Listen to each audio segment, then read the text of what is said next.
Motivation, motivation, you can do more and better.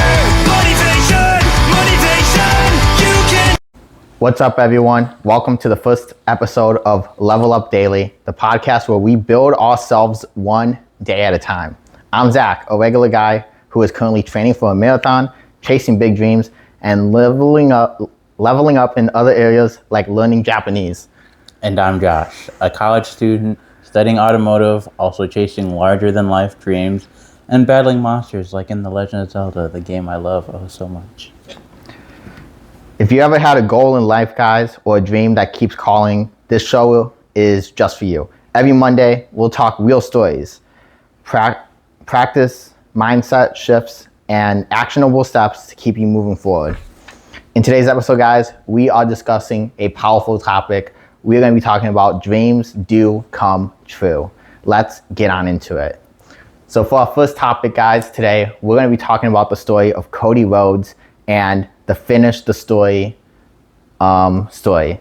So for those of you guys who know WWE, Cody Rhodes is a wrestler. His father was Dusty Rhodes, and the whole Finish the Story is about him winning the title his dad could not win, which is the World Heavyweight Championship. So we're going to talk about his first run first. You don't know anything about his first run, do you? Not at all. Okay. So 2007 through 2016, Cody Rhodes had a run in WWE. First, he was in Legacy with Randy Orton and Ted DiBiase. So he became a tag team champion and an intercontinental champion. However, they would change his gimmick from Cody Rhodes to Stardust. They had him painting his face, and he liked it at first, but then he didn't like it. And he wanted to change his character to something different, but WWE did not want this man to change his gimmick. So he walked away from WWE. Now, a big lesson to take away from that, guys, is sometimes, guys, you have to leave the environment that you know you are not happy in. This could be a job, this could be a relationship. There's gonna be things in life, guys, that are holding you back. And you have to walk away from those situations in order to grow as a person. And Cody Rhodes, he had a lot of courage to actually go and do that. So he would go on to wrestle in Japan, and I think it was Ring of Honor, if I'm not mistaken. And he had some really good matches, but he didn't just have good matches. He also built himself up as a main event star, something that WWE did not see him as in his first run with the company. And he would also create AEW as well. So in 2022, I think it was, Cody Rhodes would return to WWE after becoming a main event star, and he would win the 2023 Royal Rumble, and he was facing the unbeatable champion at the time, Roman Reigns. You remember the WrestleMania. I think you were there and you watched it. Yes. The one where he lost. But he would lose, guys, to Roman Reigns at WrestleMania 39. However, he didn't give up, and in 2024, Cody Rhodes would win the Royal Rumble match once again, and this time, The Rock would come back and try to steal Cody Rhodes' spot. However, the fans, and myself included, guys, we would stand up and we would go on Twitter with the hashtag #WeWantCody. What's it called? Movement. That's the word I'm looking for. I just be losing words sometimes. But with the hashtag #WeWantCody movement, guys, Cody Rhodes would get his spot back in the main event, and we would not see The Rock facing Roman Reigns. However, we would get a really great tag team match between Cody Rhodes, Seth Rollins, Roman Reigns, and The Rock. And Cody Rhodes would lose the tag team match, making the match at WrestleMania 40, Night 2, Bloodline Rules. You should definitely talk about your opinions on Bloodline Rules, Josh. I'm going to have you talk about that main event match. You remember it. Yeah, that match, I'll admit, is one of the few matches where I was in shock. Like, I was not expecting who to come out. I didn't know anything because I'm not keeping up with the WWE storylines. So it was just, I'm just taking it all in as it's happening. And it was just a great moment to witness personally. And it just brought back the nostalgic childhood of when they would always have random locker room guests come out just to support people that they were friends with, and the fact that it was a family tree that's known to have a big family tree. It was like you could predict, but at the same time didn't know necessarily who would come out within that family tree or who would help Cody Rhodes, just because of how many people would love Cody Rhodes as a babyface, just like John Cena, but in the era of the new generation of people that we are in. Yeah, a lot of people were expecting Cena. I was expecting John Cena myself. We were also expecting Jey Uso to come out and attack Jimmy Uso, but I don't think anybody was expecting The Undertaker. Lots of people thought Stone Cold. I thought Brock Lesnar was going to come out because he wasn't on TV for a while. I honestly thought it was going to be Brock Lesnar, who was banned at the time. But when The Undertaker came out, even he was shocked. He was like, The Undertaker, his childhood hero, came out to help Cody Rhodes finish that story, guys. And Cody Rhodes would actually win the championship from Roman Reigns. And obviously, we know now that he would not just win one championship, but he would win 3. He might even win 4 if he wins at SummerSlam against CM Punk. But another thing to remember, guys, sometimes, guys, you got to make your dreams come true by betting on yourself. And you got to keep going, despite going through any obstacles. If Cody Rhodes would have gave up at WrestleMania 39, we wouldn't have gotten to WrestleMania 40. If Cody Rhodes gave up and just gave his spot to The Rock probably would have beat Roman, and Cody Rhodes might not have been a main event superstar. And another thing, guys, is sometimes you need help. Sometimes you gotta just ask for help. And Cody Rhodes obviously didn't go and ask for help. They stepped in themselves. But if you're dealing with a dream or a task, sometimes you just gotta ask for help and see who's gonna lend a helping hand, guys. And that is it for topic number 1, guys, for the dreams coming true, Cody Rhodes' story. We're gonna be talking about topic number 2, which Josh is going to lead us on. Go ahead, Josh. So topic number 2 will be the dream trip to Japan. Now, a lot of people in today's society watch anime, which is a very big and renowned topic that people talk about. And because of the big involvement of anime, it has brought a lot of people to the dream of wanting to visit the very place where it all started, which is in Japan. And a lot of popular animes take place in popular parts of Japan. Like a very popular, well-known one is Jujutsu Kaisen, also known as JJK, which is held in Shibuya, which is a town we visited in Japan that we'll go into more detail of later. And how it happened, well, inspiration that we all had was to go to the place that we wanted to go the most. And because we were also part of the bandwagon of people that wanted to go to Japan, we were making sure that was one of the top priorities as far as traveling goes. And we got another buddy that he works with that's got a lot of traveling experience. And we got our heads together, saved up, and made the dream come true. So yeah, we actually went in April of this year, guys. So the dream trip actually happened. We went to Tokyo and we stayed about, 7? Yeah, 8 just days? about a week. I think it was about a week, maybe 8 days total we were gone. And we did do a lot of cool things in Tokyo, guys. We did Mount Fuji. We did the go-karts in the streets. We did Shibuya Crossing and Shibuya Sky. Sadly, we didn't get to go to the rooftop because it was closed, but it was still a cool experience. And I'm actually running a marathon next year in Japan, so I'm going back to my dream country again next year, guys. So we just out here making our dreams come true, guys.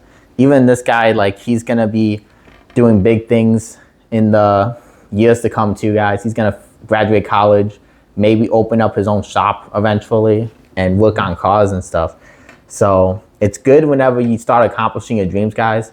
And it's all about baby steps. You don't have to start big, start small. We started small. We didn't start big, before going to Japan, we had to go to a few other countries to get the travel experience. We both went to Canada and stuff. So you start small. You can't start big. You just gotta start small.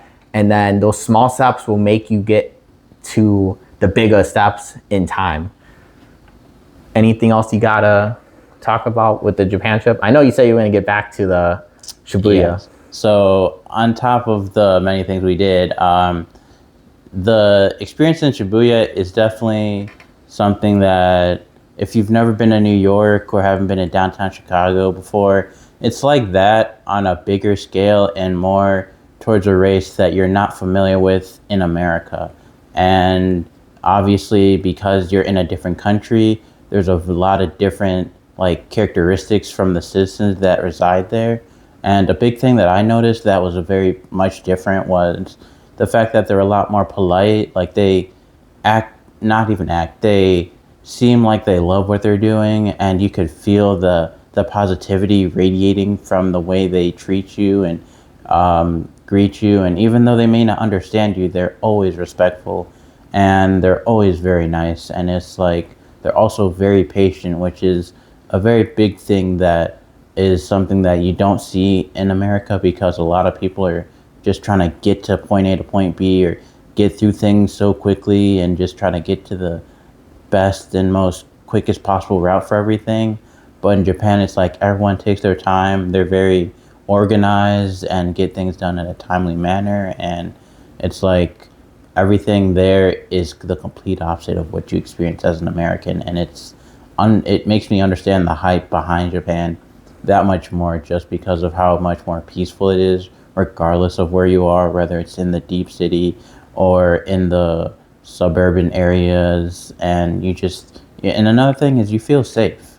Like their crime rate is so low, you could sleep with the most expensive jewelry and you'll wake up with everything still there, regardless of who passes you and who sits next to you. And that feeling of safety just is very reassuring, because it brings peace knowing that you can be yourself and be comfortable wherever you go and not feel like you're being judged and not have to worry about who's going to do something to you. Because in America, there's a lot of crime in the city that the news portrays us as, which just like every other place, they portray the bad side of. There's good stuff. But there have been experiences where you will unfortunately may or may not witness something happen to someone else that you'd never see in Japan. And there is a lot to do in Japan. Like just like being in any major city, you will see so many things and want to go to so many places, and then find even more things to do that you never thought were there originally. And big tip of advice: save, because once you go to Japan, you're definitely going to want to spend a lot of money. And even though the conversion rate is lower, it adds up very quick once you start seeing stuff you want to buy and forget that your wallet does have a limit and just want to enjoy in the moment.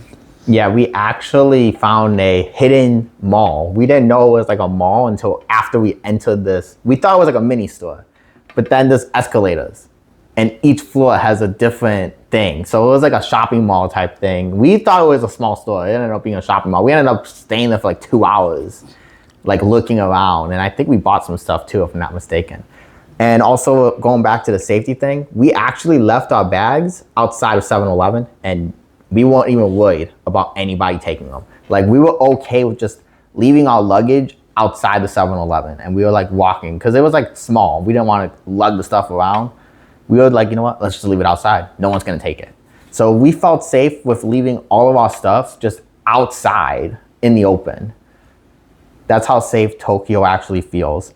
So going back on the topic of dreams, how did it feel when you were on the plane for the first time? Because that was your first time on a plane. And how was it going into your dream country? Honestly, just like the title says, it felt like a dream. Like I honestly was under the impression I was just in a deep sleep waiting to wake up, because I never thought I would experience a dream to this level. Like I would dream of many things and only get so close to them, but never accomplish them full on. And it just felt unreal. And to be able to tell the story was even more unreal, because there are so many people that wish they can go, or people that want to go and they either don't save up or they postpone it for so long and never actually put the footwork behind it, or have enough to do it but are always so caught up in the what ifs that they never just go for it and then regret later. And to be able to be one of the few people that can say I've been there, and it is definitely a privilege to be able to say that because so many people have dreams and so little of them actually get achieved. That is so true. I felt the same way, guys, because Japan was my dream trip too. I was actually in shock when we were at the airport. Like, I couldn't believe it. Then when we got on the plane, I was like really hoping that nothing would go wrong, especially during that layover, especially when the flight got delayed at first. I was like, please tell me we're not going to get stuck in Canada. Like, I was like, in the back of my mind, I was like, I don't want to get stuck in another country with no room or anything like that. And I was like, I really hope we just make it to Japan. And then when we made it to Japan, I was like, man, I'm in shock. Like, I'm actually standing in Tokyo. And then when we were walking down the streets, I was like, it just felt like a dream. It really did. I honestly was like, I really hope this is real life. I hope I'm not like lucid dreaming or something like that. But after it was all said and done, I was like, man, I accomplished it. We did our dream trip, you know? And it takes work, it takes dedication, guys. I was working 2 jobs. That's how I was able to do it. He just saved. Like, literally, he like grinded at one job and he was saving, guys. Like, it took him a long time to save, but we all made it. And it's because we didn't give up. We kept fighting for our dreams. And, you know, people might say it's impossible to accomplish dreams, but those people don't try. And that's why they don't get anywhere. But for the people who actually accomplish their dreams, we can tell you firsthand, it is possible for you to achieve your dreams too. But those people who say, oh, it's not possible, or give up, or you're thinking too big. No, they're thinking too small, guys. That's why they are in the situation that they're in. So many people in your life, guys, are going to try to tell you, you can't do this, you can't do that. But you really can do anything you put your mind to. It's all about how you carry yourself and how you go about doing things, guys. And if I could leave you guys with one thing to think about today, it's going to be, how can you change your actions today? And what can you do to take a step towards achieving whatever you're trying to achieve right now? If you're trying to learn something, if you're trying to go somewhere, if you're trying to start something new, like if you want to start a podcast, think about how you could take the first actions to start it. Or if you want to travel somewhere, write down a list of stuff you want to do, write down the budget, and ask yourself, how can you get to that X amount of money to travel to that place? Because it is possible, guys. We've done it ourselves. And in the next episode, we'll keep motivating you guys. I don't know what the topic's going to be in the next episode, but we will definitely be back next week with another episode. Is there anything that you want to leave the fans off with before the next episode? Yes. Something that I had to learn through many experiences living with a family that was very pessimistic is to be very optimistic, because life will be quick to, like he said, throw you lemons, tell you can't do something, you can't achieve something. But if you can always think about the positives through any and every negative situation, life will be that much more easier to tolerate, and people's negativity will start to have zero effect on you, because your mindset is always thinking of the best possible outcome and the best possible thing in the situation. Because I've always been telling myself, I could have it way worse. I mean, kids complain about stuff they don't have, but they forget about the stuff they already have that other people wish they had. And yeah, gratitude will go a long way, guys. Definitely be grateful for what you have as well. There are people out there, guys, who are praying for the opportunities and the life that you have now. So even if you're in a bad place right now, just always know that there are people out there who have it worse than all of us. There's people out there who, they don't have homes, they don't have food, they don't know when the next meal is gonna be, they don't know when the next cup of water is gonna be handed to them. And it's always nice to go out of your way to help out those people. If you see someone and they're homeless, give them money, give them food, give them water, give them clothes in the wintertime. Help them out, guys, and be grateful for what you have. You have a roof over your head. You have a phone that you're watching this video on, or a TV or a tablet, or whatever you're watching this video on. And it could be way worse than it actually is now. That will help you as well achieve your goals, just being able to be grateful. I always try to write down 5 things I'm grateful for every day, or at least think about 5 things I'm grateful for every day, and try to make it be stuff that's free, like the sunlight, or clean water, or the opportunity to go to work. You might not like your job, but you could be jobless. I mean, there are people out there right now, guys, who they got laid off and they're looking for work now. So especially with the rise of AI and all this other crazy stuff going on. But anyway, you were in the middle of talking before I interrupted Oh no, you. that was honestly there really wasn't much else to add because Okay. that was the perfect like segue. Personally, I didn't want to like lose the gratitude thing. I was like, okay, he's talking about being grateful. Let's remind people that we need to be grateful, and that will also it will let God know that you're grateful, and He'll bless you with more.